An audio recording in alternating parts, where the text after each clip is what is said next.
Now listen, we have an example. Suppose f of x equal to x square.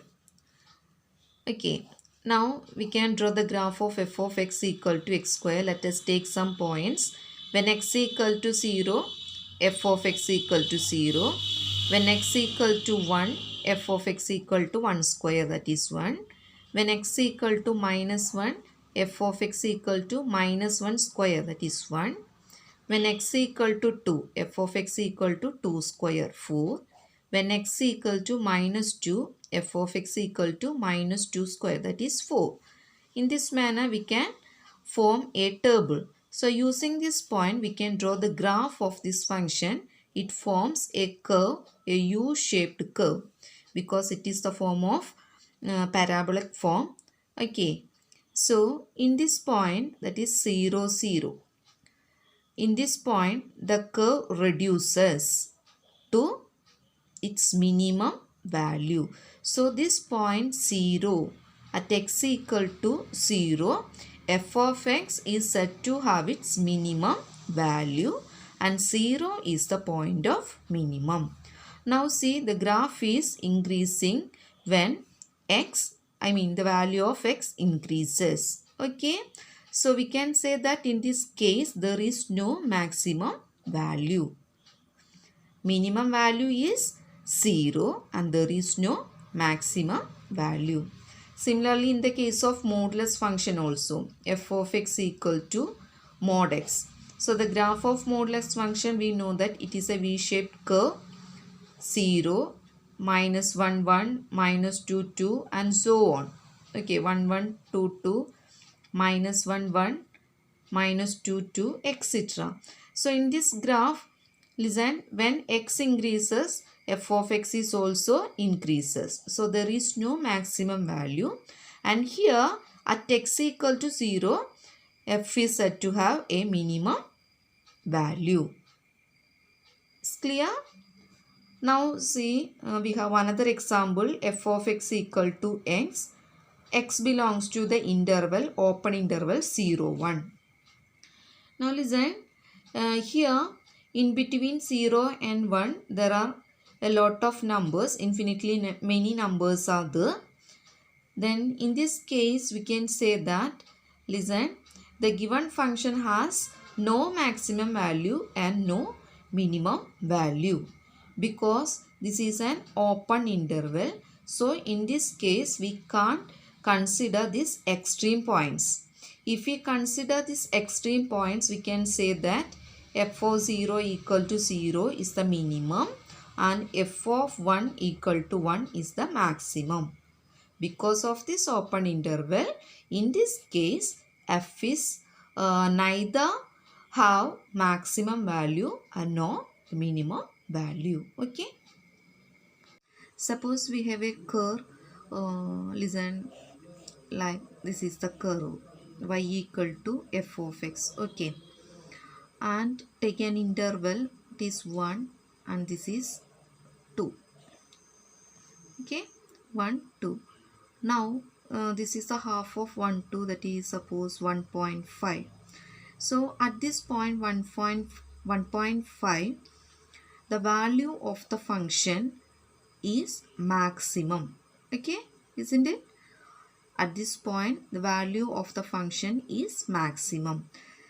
If we take 1.1, 1.2, 1.3 or 1.6, 1.7 and so on, other than these values, at this point the given function is maximum and therefore we can say that the value of f of x at x equal to 1.5, that is f of 1.5 is maximum than other values of x. So, f of 1.5 is greater than f of x for all other values of x in the interval, in the interval 1, 2. So, this 1.5 is called point of maximum. It's okay. Suppose we have another curve just like, okay, y equal to f of x.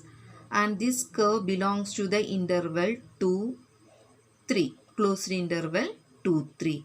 Now take this point 2.5. So look at the graph. At this point 2.5, the graph becomes its least value, isn't it? So we can say that the value of f of x at 2.5 is less than f of x for all values of x belongs to the interval closed interval 2, 3. Therefore, f of 2.5 is the minimum value of f of x and 2.5 is the point of minimum of the function f of x. So this is the meaning of maxima and minima.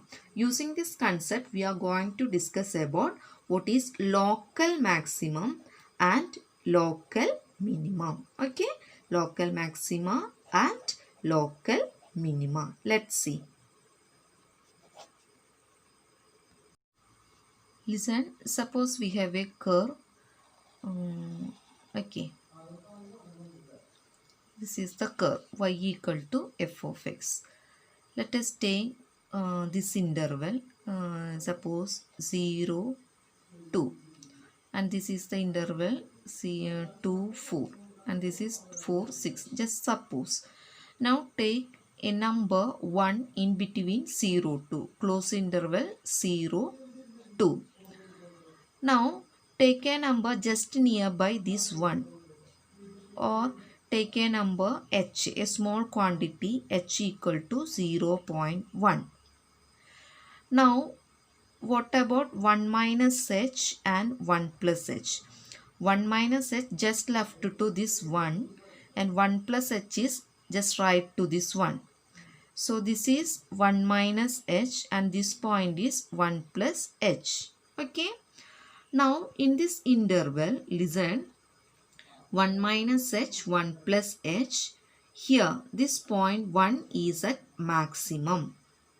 Isn't it? 1 is the maximum. Okay. Now consider this interval 2 to 4. Take a number 3 in between 2 and 4. Now what is 3 minus h and 3 plus h? 3 minus h is here, left of 3, and 3 plus h is here, right of 3. So in this interval 3 minus h, 3 plus h, listen, at a point 3, the given function becomes its minimum. Okay. So we are converting the total interval 0 to into small interval, and inside this interval take a point, and at this point we define the given function is maximum or minimum. So in this case, this point is called local maximum or local minimum. Is clear? So we have an interval already given. So from the interval we deduced or consider a small interval, and inside this interval we have to define what is the maximum and what is the minimum. That maximum or minimum are said to be local maximum and local minimum. Okay. This is the local maximum value. Suppose we have this curve. This is the local minimum. If we continue this curve, we get local maxima and local minima. Now listen, these peaks represents our local maximas. Out of these local maxima, this value, this point, at this point the curve obtained its maximum value, and therefore this maximum value is called absolute maximum. Okay, absolute maxima. So absolute maxima is the maximum value of the local maxima. Now these valleys, okay, down portion, valleys, a lot of valleys are here. Out of these valleys, here at this point the function obtain its minimum value. So these all are local minimum, and out of this local minimum, this point is the least one, and therefore we can say this is the point of absolute minimum. Okay, absolute minimum. So local maxima means the point at which f of x is said to have its maximum value, and local minima means at the point at which f of x is said to have its minimum value. Now out of all local maxima, which is the maximum one, that is called absolute maximum, and out of this local minimum, what is the minimum value, that is called absolute minimum. Okay, so we have maxima, local maxima and absolute maxima. See the difference. Suppose we have a curve and here the interval 1, 2. In this case, this point 1.5 is called maxima than all other points of this interval in this interval. At the same time, local maxima means we convert or reduce this interval into another interval, and from this interval we selected a point in such a manner that at this point the function is said to have its maximum, and therefore this point is called local maximum.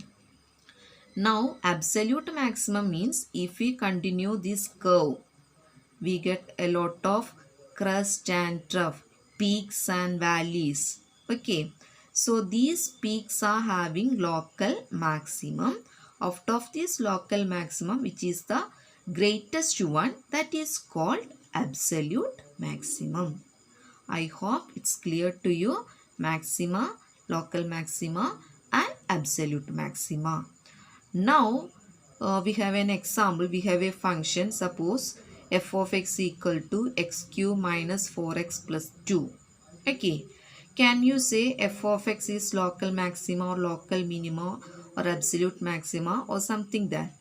At a glance, we can't say f is said to have local maxima or local minima. So, to solve this, we have to make a test called first derivative test. Okay, first derivative test. So first derivative test is usually used for how to find local maxima or local minima or point of local maxima or point of local minima for a given function. Let's see.